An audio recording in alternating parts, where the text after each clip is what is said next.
కొన్ని వారాలుగా బంగారం ధరలు పెరుగుతూనే ఉన్నాయి. అయితే ప్రధాన కారణాలను పరిశీలిస్తే ట్రంప్ దూకుడు నిర్ణయాలతో పాటు దిగజారిన అంతర్జాతీయ రాజకీయ పరిణామాలుగా తెలుస్తోంది. గాజా, ఇజ్రాయెల్ మధ్య మొదలైన పోరు నుంచి పరిస్థితులు మరింతగా దిగజారుతున్నాయి.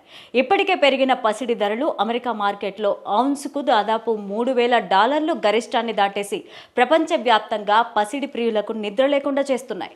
22 క్యారెట్ల పసిడి ధర 100 గ్రాములు 3,000కు తగ్గింది.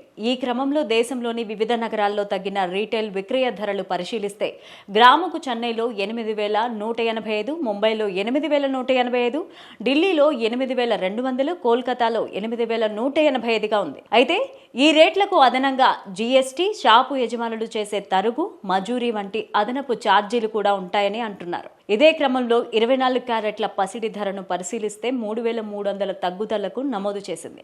దీంతో దేశంలోని ప్రధాన నగరాల్లో నేడు తగ్గిన రీటైల్ విక్రయ ధరలను గమనిస్తే గ్రాముకు చెన్నైలో 8,929, ముంబైలో 8,929, ఢిల్లీలో 8,944, కోల్కతాలో 8,929గా ఉంది. రెండు తెలుగు రాష్ట్రాల్లోని ప్రధాన నగరాలైన హైదరాబాద్, కరీంనగర్, వరంగల్, విజయవాడ, నెల్లూరు, తిరుపతి, కాకినాడల్లో 22 క్యారెట్ల గ్రాము బంగారం ధర 8,185 వద్ద కొనసాగుతుండగా 24 క్యారెట్ల గోల్డ్ రీటైల్ విక్రయ ధరలు తగ్గిన తర్వాత 8,929గా విక్రయాలు జరుగుతున్నాయి.